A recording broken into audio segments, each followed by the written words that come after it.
Well, welcome back for another episode of Healthy Rebel Speaks Out. And my name is Bonni London, and I am your host. And today I am very excited to introduce Deborah Atkinson, who has spent 42 years in women's fitness and the last decade rewriting the rules specifically regarding menopause. She is a certified strength conditioning coach, a medical exercise specialist, founder of Flipping 50, and she has a TEDx talk called Everything Women in Menopause Learned About Exercise May Be a Lie. And today we had a fantastic discussion about really what's going on in your muscles, your bones, potentially joint pain. So welcome, Deborah. I am very excited. This is great. So my first question is, what is happening when women come to see you who are in their 40s and 50s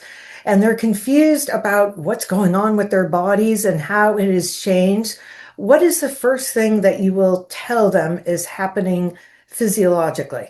Well, the drop in estrogen, affects your muscle, your bone, and your connective tissue. So when we're losing energy, a lot of times that has to do with muscle.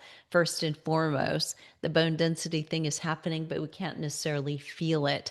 But between energy and aches and pains, it's all thanks to declining estrogen and the ensuing uptick of cortisol. Neither of which are ideal. So just speaking about like muscle specifically, like what is happening to muscle and strength uh, Mm. during menopause and how I guess estrogen really impacts Mhm. that? So basically, if we were to do nothing and we just said, okay, with menopause, here's what's happening, and they are not women like you or like me who are trying to fight tooth and nail to not have this happen. The musculoskeletal changes due to menopause would say we're going to have a decrease in our muscle strength, in our muscle mass, and most women don't associate well with the word mass, but really we're talking metabolism when we say that. So we could exchange that word, and we're going to have a decrease in our production of collagen, which is going to be relative to our cartilage, meaning movement's not going to be as comfortable. Our joints, our tendons, our connective tissue are much more rigid, and they don't get as much circulation to begin with. So they take longer for recovery, and we need to take a longer warm up and a cool down, or we'll risk injury greater. So, as much as we need exercise to counter those things, we also may find that exercise we need feels less comfortable. So it's different. So I mean, so there's things we can't control, but Right. certainly you're going to share that there's many things we can do to kind of get ahead of it. Mhm. And Absolutely. right. Absolutely. So we know that the musculoskeletal changes will happen with age and with menopause. So women are going to experience far greater changes and earlier than men do. But what can we do about it? What we know is that if we look at, say, hormone replacement, because often we talk about if estrogen goes down, we have these things, then wouldn't replacing with estrogen, would that be the answer? In some cases, the answer is yes. However, it's not going to suddenly gain you more muscle back. It's not going to gain you the strength, but it will potentially help you be rewarded by the deserving results that you get when you're lifting weights or doing the right thing. We do find that women who are doing hormone replacement somewhat have an edge. They get a little better results with muscle. Well, that makes sense to me. So basically more bang for your buck doing the same activity. And so then how, of course, there's a huge relationship between muscle mass and bone density, which you Mm-hmm. spoke about, that it's not something that we feel. And basically, they're saying that there's an average decline of 2.5% a year as we go into menopause, and Mm-hmm. it's specifically in the lumbar spine, which may explain Mm-hmm. my current predicament. Exactly. Yes. So that we go through perimenopause, which can last for up to about 11 years on average. That means some women more, some women less. But it is that last couple of years of perimenopause, right before we hit that point where 12 months, no period, really hit menopause. And the first 2 to 3 years afterward, that short period of time, that's when we have that accelerated loss of muscle and loss of bone. And again, if we're not doing something about, just to finish that sentence. And interestingly, at least unless it's changed since I went through this, that it was recommended not to test for bone density until after menopause. So you're kind of missing something there, right? Yeah, absolutely. I mean, best time to test, I think I heard somebody say the other day, best time to test would be 40. And I like to say, what about 30 when we are actually at peak of our reproductive hormones? So we're actually then when we're 50 or we're 60 and we do another one, we're comparing ourselves to ourselves. I love this. Yeah. Okay, let's make this a new order. No, it makes so much more sense because, for women who are petite like myself, and you're comparing me to, when you do the DEXA scan, it may not be Hmm. as relevant, Yeah. right? Yeah. So I mean, that makes so much more sense, and it's not that expensive if anyone wanted to go out and just get a scan themselves. I think they're like $90 or something. Yeah. I don't know. I mean, Yeah. it's I just think, that people aren't thinking about it, like you said, yeah. because you don't feel your bones. Well, it's absolutely true. And I think we haven't really been talking so much about menopause until the last few years. And I think we've always been talking about osteoporosis and bone health. However, I think women now are understanding. Like if you're 60 right now, you understand that if I would have known this when I was 30, maybe I would have, maybe I wouldn't have paid attention, right? Because you think, well, that's far off in the future. But I think, looking at our daughters and daughters-in-law, and encouraging them, let's just get a bone scan right now, and let's see where you're at. Because what I fear is that even our young adults may not reach the height of their bone density. And if they don't, they're far more at risk. They're exposed to so many more toxins. There's been, their exposure to electronics has been so great. Did they go out and play the way we did when we were kids and get the bone development benefits of doing that? I think we need to really take a good look at what's happening with young adults right now and are they reaching peak bone density and muscle mass? No, you bring up a very important point because there is that key time Hmm. where if you miss it, of course, you can still work out and get some, but you're never going to get Hmm. back. Hmm. So it is, I mean, I agree, this is huge, huge, huge. So now a word that I learned a while ago that is kind of scary, sarcopenia, which affects roughly 12% of menopausal women under the age of 65. Hmm. Can you explain what sarcopenia is and how early this process may even begin? Well, sarcopenia means really what osteoporosis is to bone, sarcopenia is to muscle. So it is a loss of muscle mass and muscle strength. There are ways to test it. There are kind of complicated calculations. So nobody's derived a real, this is the perfect way to know if you've lost muscle mass. I think a lot of women know as soon as they hit menopause or kind of just into postmenopause, that first 5 years can be really telling, but I've lost my tone. Like, where'd it go? And you can't get it back as easily either because we do have a problem with muscle protein synthesis as we age and that estrogen goes down. But sarcopenia doesn't start in menopause. It doesn't even start, for men when they're 60 or 70. It starts for all of us around the age of 30. We peak in muscle mass at 25. So our muscle losses, we kind of hold, we cruise for about 5 years on average. And then at 30, on the average, every decade after 30, we lose between 3 and 8% of our muscle mass. Now, that's those who aren't doing anything about it, not conscious of eating adequate protein, good micronutrient dense diets, and resistance training. So, after a certain point where we don't have the hormones of youth on our side, we're not in growth stages anymore. There are only two ways to boost muscle protein synthesis, and that is resistance training and eating adequate protein at each meal. And there were a lot of us who really avoided protein for a long period of Oh time. yeah, We I were didn't even know what it was about back. I mean, we're from the same era, right. and it was all about not having fat. That's all that Hmm. actually mattered. Hmm. Right. Exactly. I mean, so yeah, so what is you believe? I think there's a range, obviously, but for per meal, Hmm. what amount of protein do you suggest? So, on average, the easiest way to say it is approximately 1 gram protein per pound of your ideal body weight. So if you weigh 120, we're targeting 120 pounds.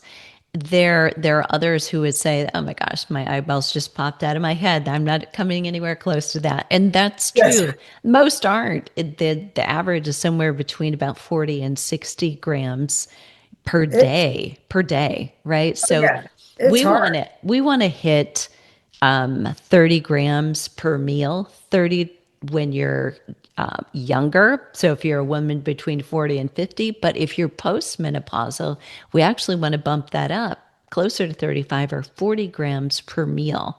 So the reason is the older we are, the more we need that muscle protein synthesis. We're further from having had it. We have less estrogen, testosterone, progesterone, all the things that help us build our muscle. So it's you if you're 60 or 65 sitting at the table and there's one big piece of salmon in there, you better get in there and stab that thing. Don't let your teenagers at the table get it, right? You need it more than they do. They just look at it and they grow muscle, but you're not It's quite the same.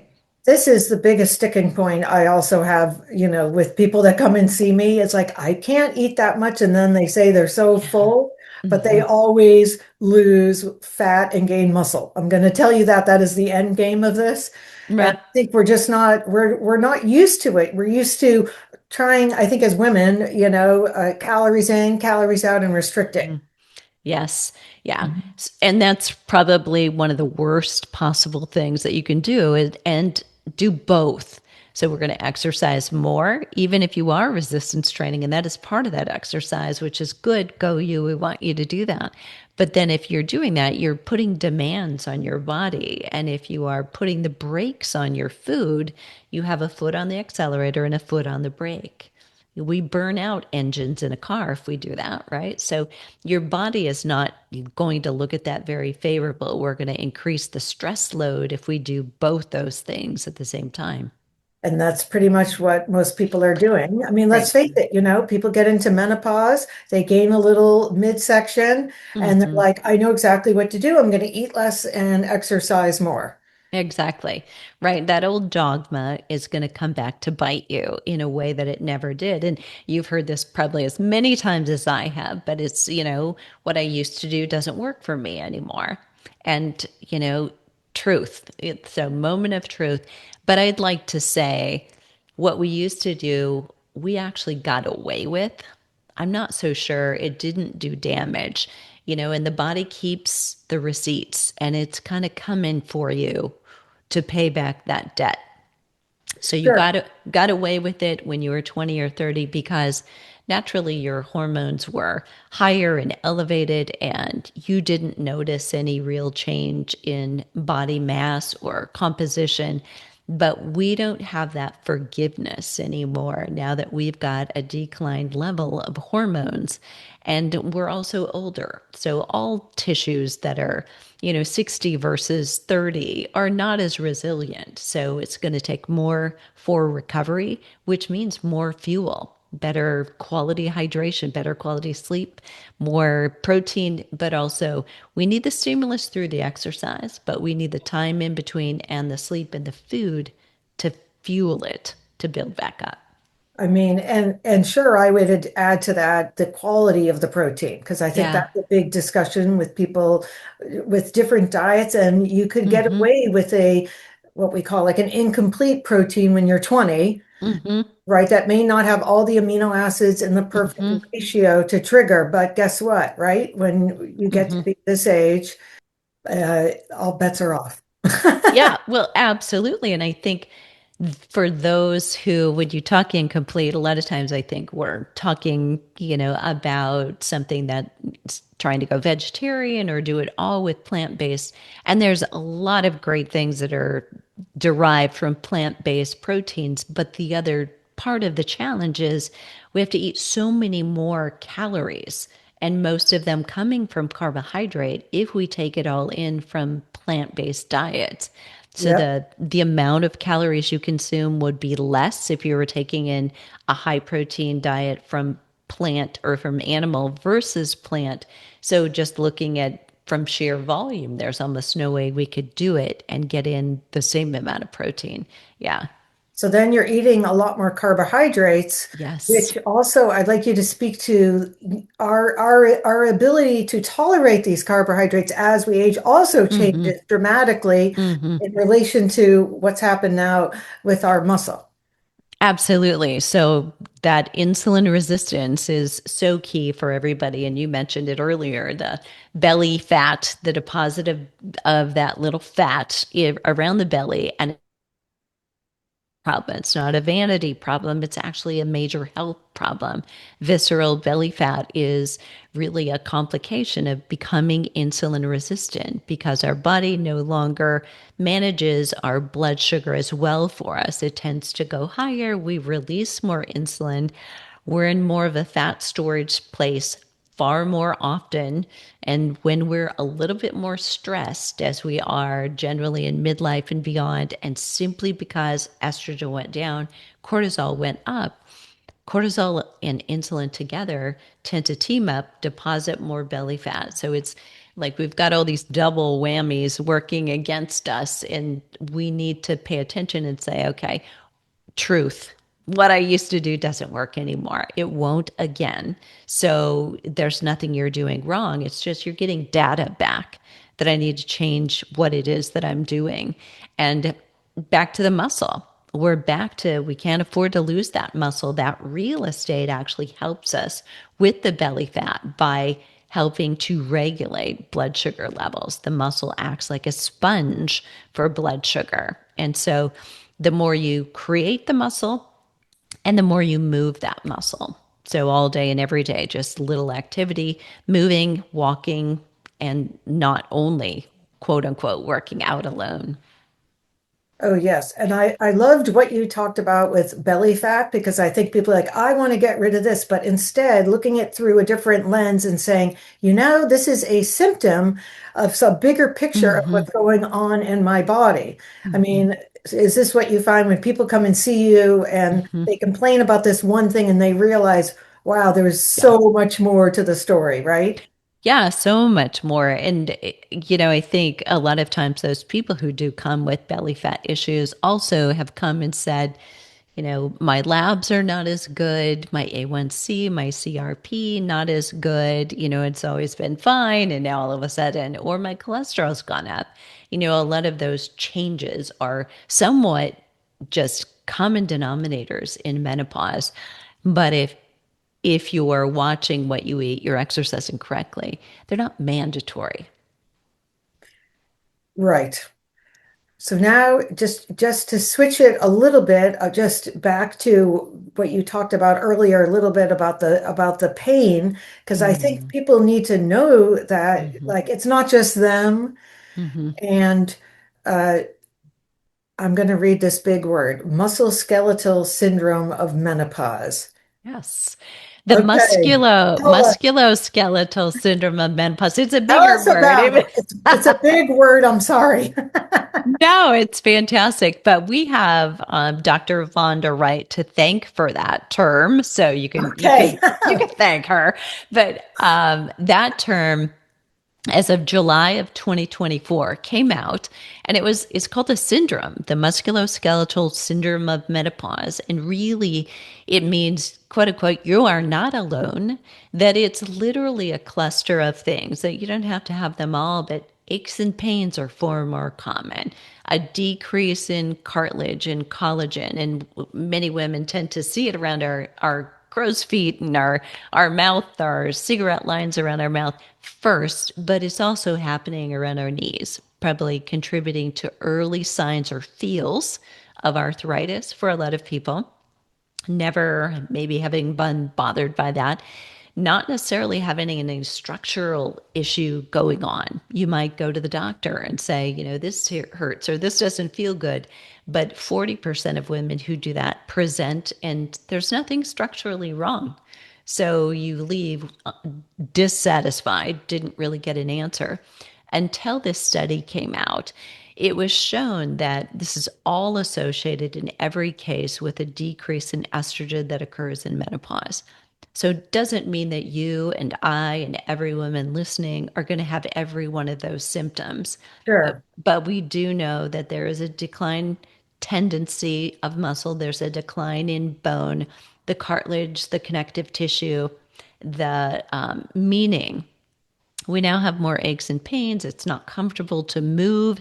We may have frozen shoulder is very common, um, and it could happen for you elsewhere. Having worked with women in midlife for 4 decades, plantar fasciitis, hip bursitis, those things are very common. Again, not mandatory, but what they're telling you is we don't have as much resilience. We have, as we lose the estrogen, those tendons and ligaments tend to get more rigid, meaning they're much more likely to be injured if we do abrupt, rapid changes of movement. Now, when you think about what's the exercise your trainer's asking you to do, there's ladder drills and there's quick changes of feet. We do want you to do that, but we probably need a longer warm up to do it. And we need a longer cool down, get that mobility back in there. And we need over weeks to slowly progress, not to jump in where we might have been able to get away with that, jumping into something vigorous and being a weekend warrior. That worked before. Not so much going to right now. Just want to take a little bit more TLC on your body and get it good and warm before you do things and progress a little bit slower over weeks and months. To me, what I'm hearing is if you're working with a trainer, you might want to interview them before. I'm just saying Mhm. because, for me to work with like a 20-year-old guy, they're just not going to maybe Mhm. appreciate what a postmenopausal woman might be dealing with. So, Absolutely true. And, I am what's called a subject matter expert, meaning I sit on committees where I write the exams for health coaches, personal trainers, medical exercise specialists. And nowhere in those textbooks do we have time to even mention the word menopause or what happens with it, not even in a 4 year degree. And I would vouch to say, unless that's a crazy. master's degree or a PhD, unless a thesis or dissertation is about hormones or women's physiology, you're not getting it there. So just a degree and a basic certification alone, or there's no guarantee that anyone has learned anything about menopause. Yeah. Well, that is crazy. So now when a woman goes to her doctor and they just say, which was told to me, by the way, you're getting older. Oh, Very well, nice. new Well, doctor. okay.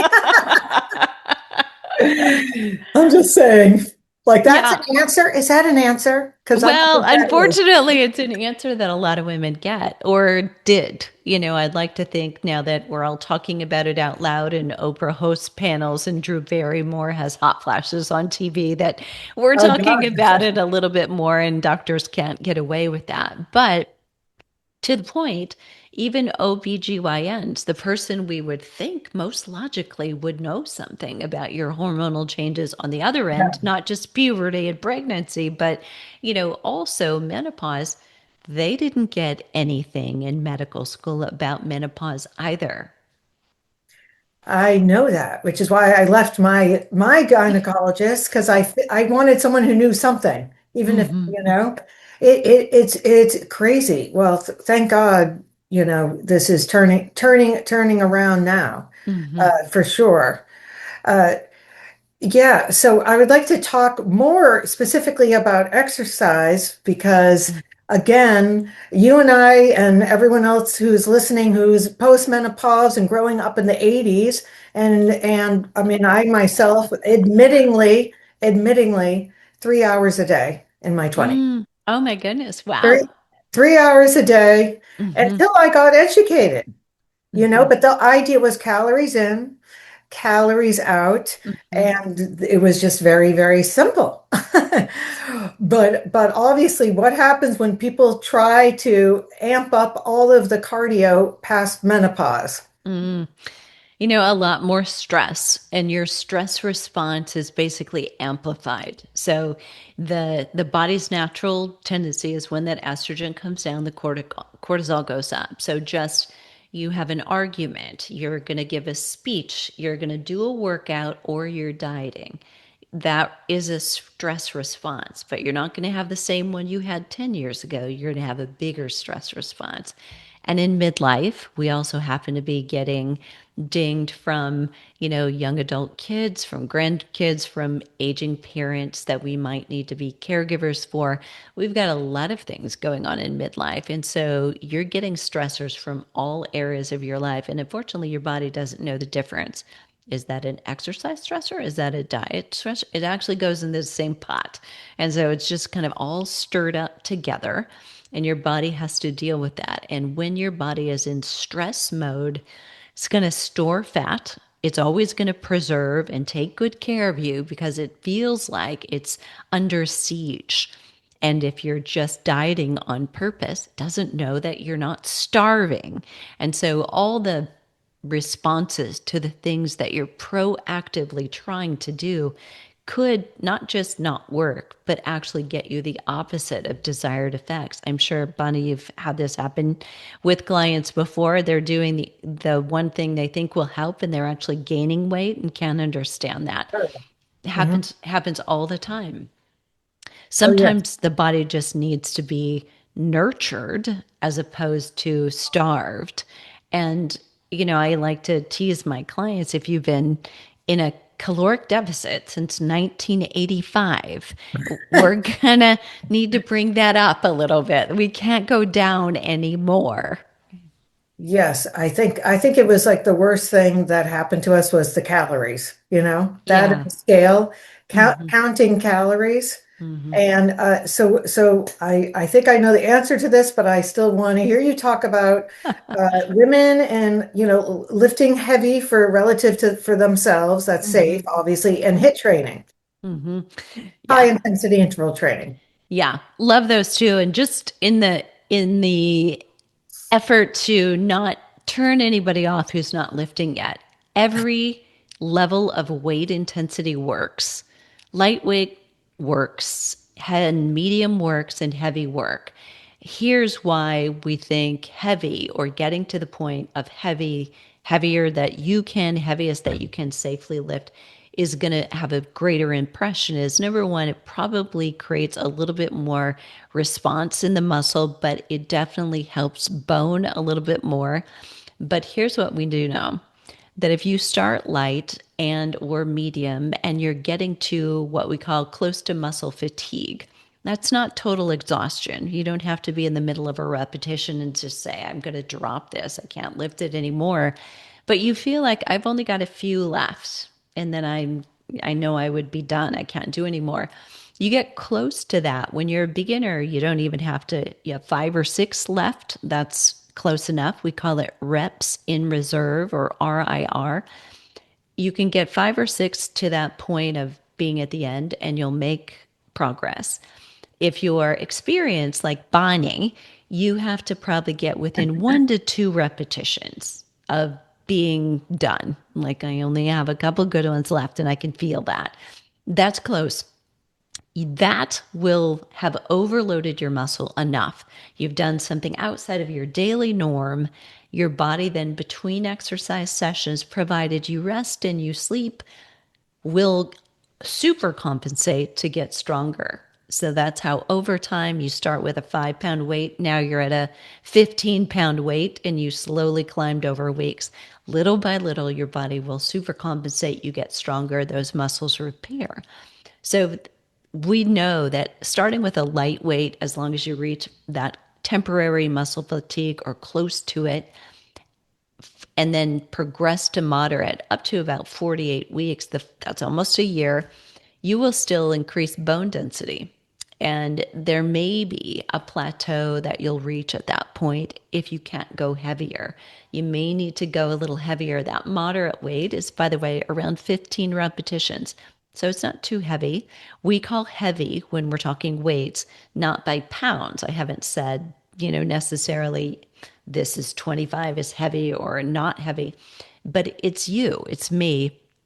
We call it a repetition range. Anywhere between 6 and 30 repetition is a range that is workable. It will create benefits for you. More than that, we're just doing wear and tear on joints. And heavier than that, we're probably doing a little more compression than we need to. We don't need to go heavier. But at some point, we've all done that. You've probably picked up something heavy at your house and put it right back down and said, no, no, I'm not going to do that. Well, I mean, you kind of did a 1 rep max there when you think about it. So we use terms a lot that scare people away, but in life, we sometimes are already doing these things. But the whole point is overload the muscles beyond what you normally do. Have a few days between sessions when you're totally recovering, you're active, but not doing that same stimulus, and then do it again.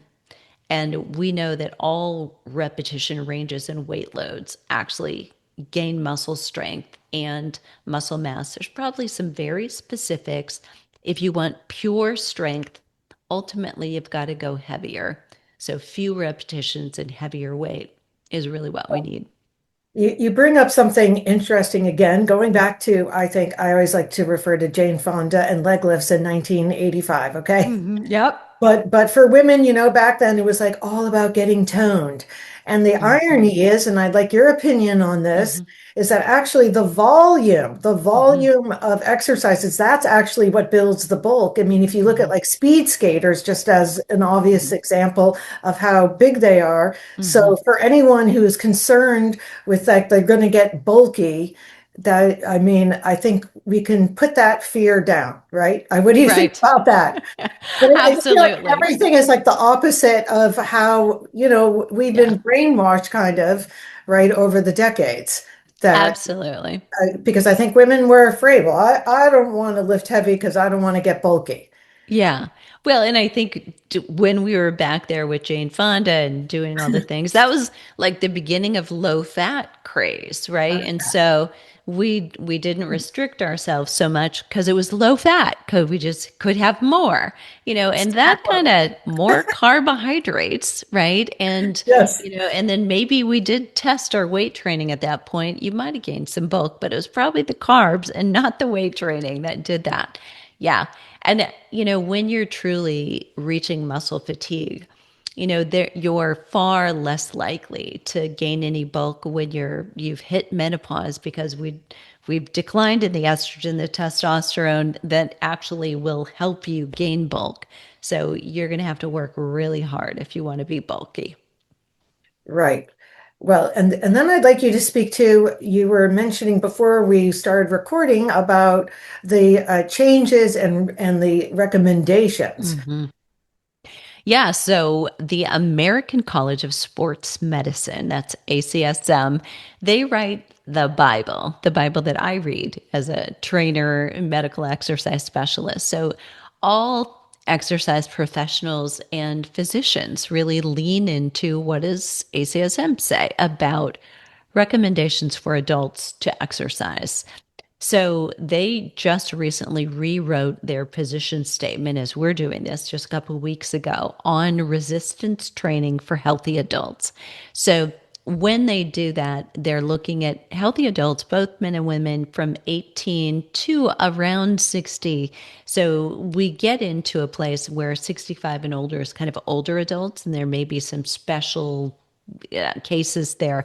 My hope is that that has to change too in about 10 years when we all are aging, Yes. and we'll raise the bar in what they're recommending now because we're doing it so differently. We're aging better. But basically, these new recommendations changed everything to make it easier. The statistics that should alarm us all because we know somebody, or it's you if you're in earshot potentially. 80% of women right now are not exercising the minimum to positively increase or enhance their metabolic health, meaning they're not doing 2 or more times of resistance training a week.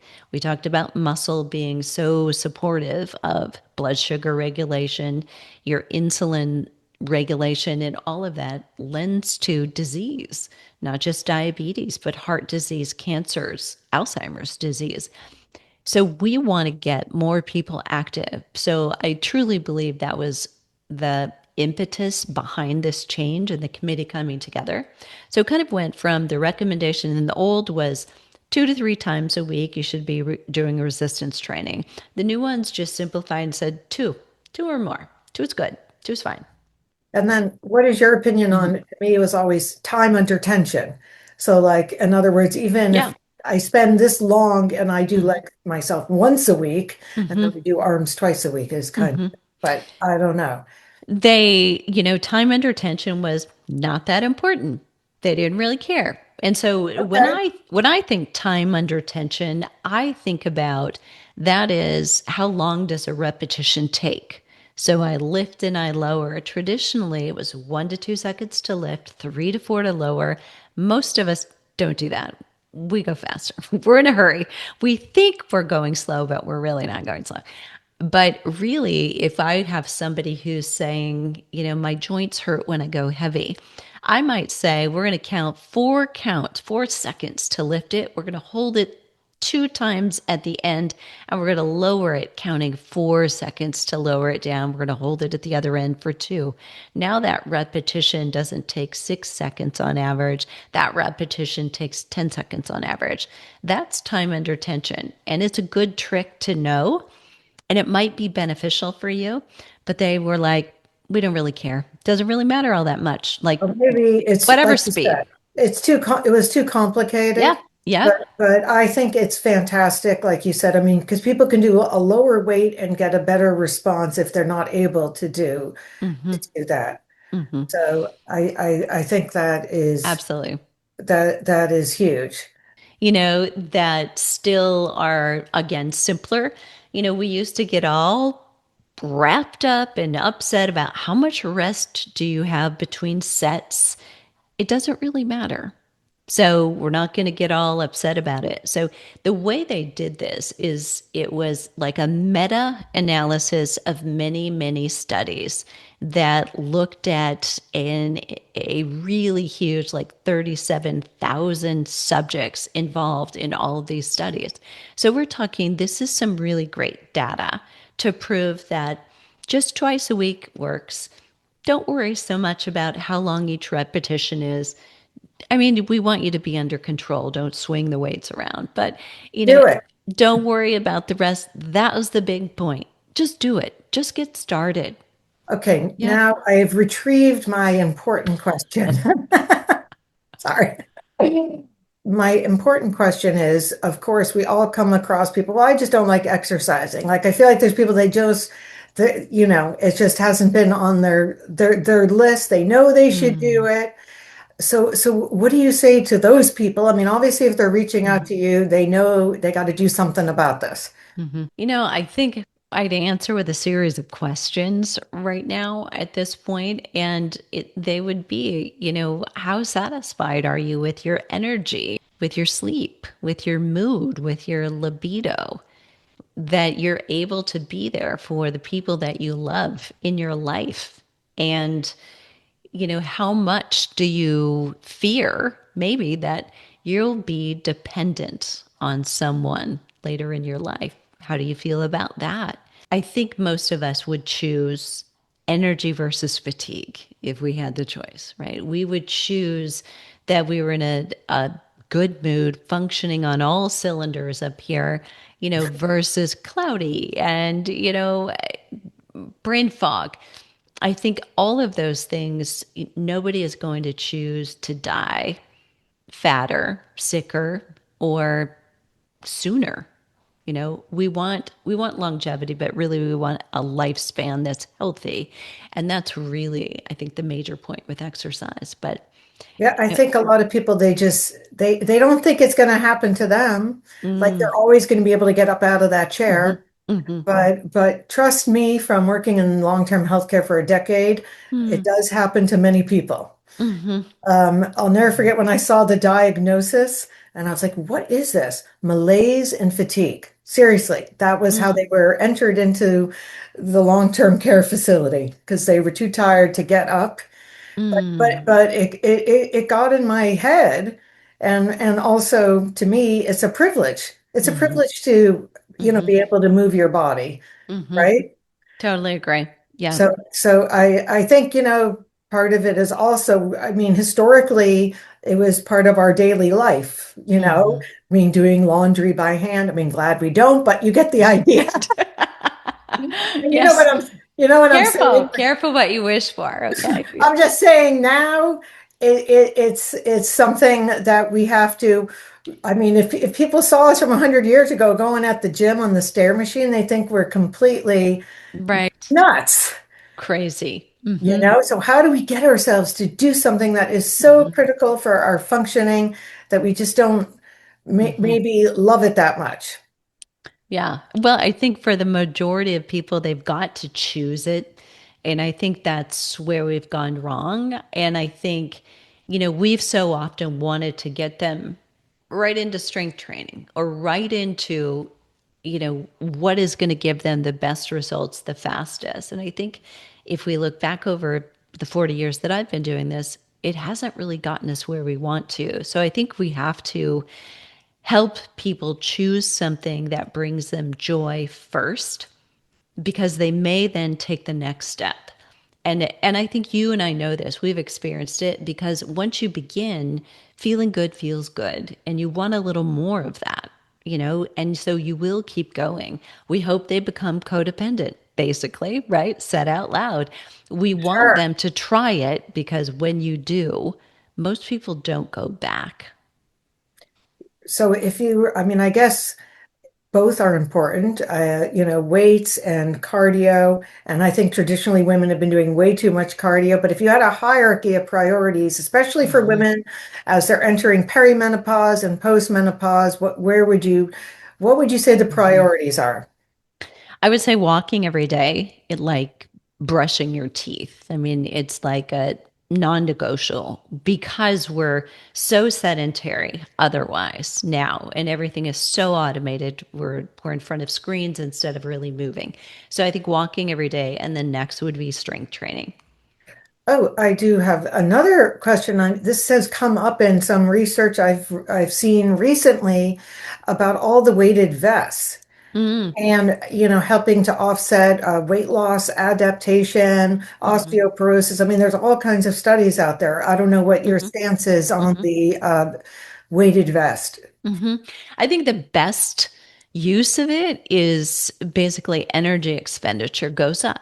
So, you're both going to get a better cardiovascular workout and you are loading your spine a little bit. But I mean, if we're doing this safely, you're going to do about 10% of your body weight in your vest. So you weigh 120 pounds, maybe you're going to do 12 pounds, or you're going to start with 8, go to 10, go to 12 over a period of weeks. That's probably not loading your skeleton so much that we're gaining a lot of bone density, but I do think that it will help improve your posture because you are working and If you're holding. countering that pulling you down. So you pull that thing off, you suddenly you're lifted up. The energy expenditure, I think, though, is the biggest thing. And I think And a lot of people will say, I can't do impact anymore. I for one reason or another. So putting on that weighted vest and then going for a walk, putting it on incline or walking up a hill outside, suddenly you're like, okay, well, I can get breathless doing this. That's hard. That I think Hmm. that would be hard. It is hard. But I could also see it like going shopping, you know? I mean, like doing your Mm. everyday activities, but making it more meaningful. Hmm. Which brings up another thing that seems to be huge out there, the idea of exercise snacking and Hmm. the idea of comparing a straight 30 minutes versus breaking up. But Hmm. you tell me your stance on this.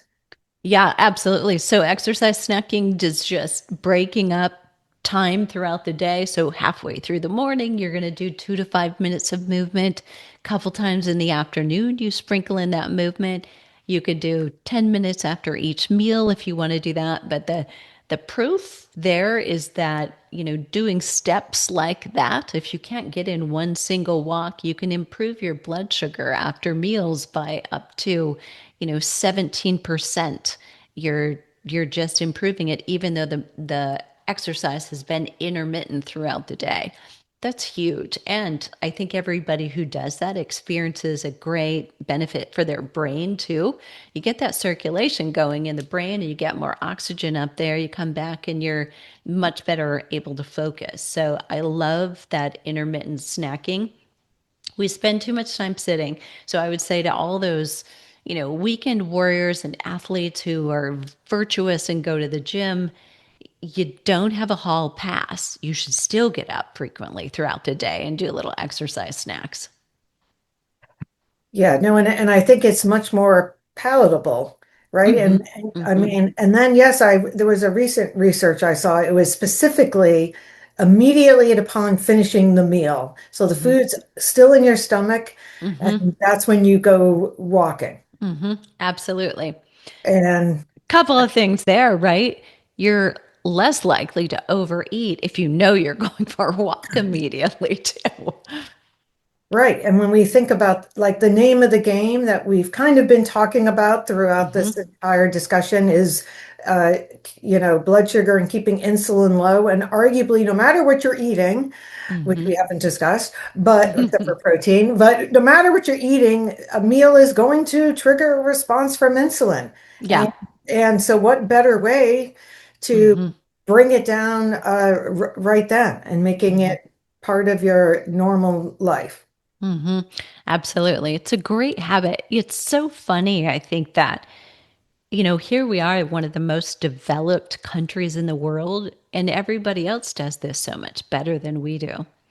I mean, it's kind of a built in other countries. Exactly. Like I'm always thinking about like the Mediterranean, and they have their Mm-hmm. larger meal at lunch, Mm-hmm. and they go for walks. Mm-hmm. It's it's crazy. It's crazy we're having to learn these simple lessons, at Yes, well, this I have point, people right? I have clients that live in Italy part of the year, and they don't have the even, the grocery stores as an example, and they have fresh vegetables or whatever every day from Mm-hmm. the garden. It's Mm-hmm. just anyway, so I guess to me the message is regarding this is that it used to be that you could be healthy and active by accident because that was our environment, but now we have to Mm-hmm. purposely seek out these activities in order to be healthy. And it is a much bigger effort. I mean, for Mm-hmm. sure, Mm-hmm. because we don't Mm-hmm. have to quote unquote do it, right? We need to plan it. Absolutely. You have to plan it. Uh, Okay, so I see you have coined a term called the hormone-centric fitness. So what exactly does this mean? Explain this to me. So, really, what we're doing for women in menopause and for the trainers, the coaches, or the physicians who serve them is looking at how can we optimize and mitigate symptoms of menopause and also optimize longevity while we're doing it. Because really, what happens with our muscle and our bone and our brain health as we go through menopause will determine our longevity. So, we want to choose the things in our exercise that are really most important to making sure we don't get sarcopenia. We don't have to deal with osteoporosis or risk of fractures. And we've got great reaction skills. We've got great agility, great stability, great balance, that we have the strength and the energy to do all of the things that we love. So it's really choosing specifically, intentionally, what's going to help us and never forgetting to ask, how do you feel? I think that's the one thing that often, with the ACSM guidelines or any guidelines in the past, it's been a quota. It's been this many times a week you should do resistance training, or this many times a week you should do cardio. And sometimes we forget to ask a woman first, how is she feeling? So if you're extremely fatigued, we're not going to lay that layer on you yet. We first have to make sure we restore. Let's put you back, get the energy back first. So you're getting through your day, and then we start the exercise. So there's a hierarchy and a prioritization. So it makes sense. So you feel good. Okay, so to summarize here, what I'm Mm-hmm. hearing is, well, we didn't really talk about getting estrogen, but obviously, potentially speaking with the practitioner about getting, bioidentical estrogen, Mm-hmm. and then, you know, protein, protein, protein. And then we have to stress our muscles so that they respond and do what we want them to do, I guess. Mm, absolutely. Hmm. Absolutely. Work on the muscle so that it pulls on the bones, so that it works on the optimal blood sugar levels and is your best friend. Yeah. So how would someone start if they were just Hmm. they've just been guiding along, those people Hmm. stayed lean, but really have been sedentary. But Hmm. now they know they need to get started. What would you do with Hmm. them? Hmm. So we start really small. So I would start with 3 exercises, 3 resistance training exercises twice weekly. So we're going to come back to that twice weekly all the time. 2 being the minimum, can also be the maximum. It allows you plenty of recovery time in between, no soreness, that you're feeling fresh and energized, ready to start again. So, push pull and a hinge, or push pull and a squat like movement. That's how simple it is. We do 3 So when you exercises. say that, just so people Yeah. understand, I mean, are Mhm. you talking also about compound movements? We Like, are. So those are compound movements. So if you're doing a chest press, or think of right, a push up, same kind of action, right. you're crossing muscles that cross your shoulder and your elbow. So we're involving more muscles, and the more muscles we involve, the greater the metabolism boost you're getting. Yes. No, I love it. I just have to mention I so often at the gym see women always on their legs and men always on their chest. True. Have you ever S- noticed that? Very true. Yes. Okay, but you're missing half the body is all I'm going to say. And just from like an aesthetic point, because we're talking mostly about health here, but from Hmm. this aesthetically, I mean, a body that is in balance, I don't care what the weight on the, scale says, but a body Hmm. that you have really strong back and good posture, I mean, that's attractive. Hmm. It's Like true. that, I mean, Yeah. that looks healthy. I And think then, that yeah. people don't realize it. They're just looking from afar. Yeah. And I think it's also, it changes you internally, right? I mean, you carry yourself differently when your posture improves. You walk into a room differently. You have a different kind of energy. I love it. Well, this has been fantastic. And I know you train fitness professionals through Flipping Mhm. 50 Menopause Fitness Specialist Program. So what would you like trainers to understand if you could talk to these young Mhm. people who haven't been in your Mhm. program, what is one thing you might want to share with them about this population? Mm. I think that it's a very unique nuance, number one. And, we are not fragile for sure. We've been through a lot in our lives, but everything is different. And so, not taking anything for granted, because although we have the ability to increase our strength and our power, we're also slightly less resilient when hormones change. So the last thing a woman in menopause wants is to get hurt. Well, then you're down for the count. Right. That- Exactly. that is definitely my rule number one is don't get hurt. Well, thank you so much. This is fantastic. So where can people follow up with you, I guess, and in the flipping 50 world?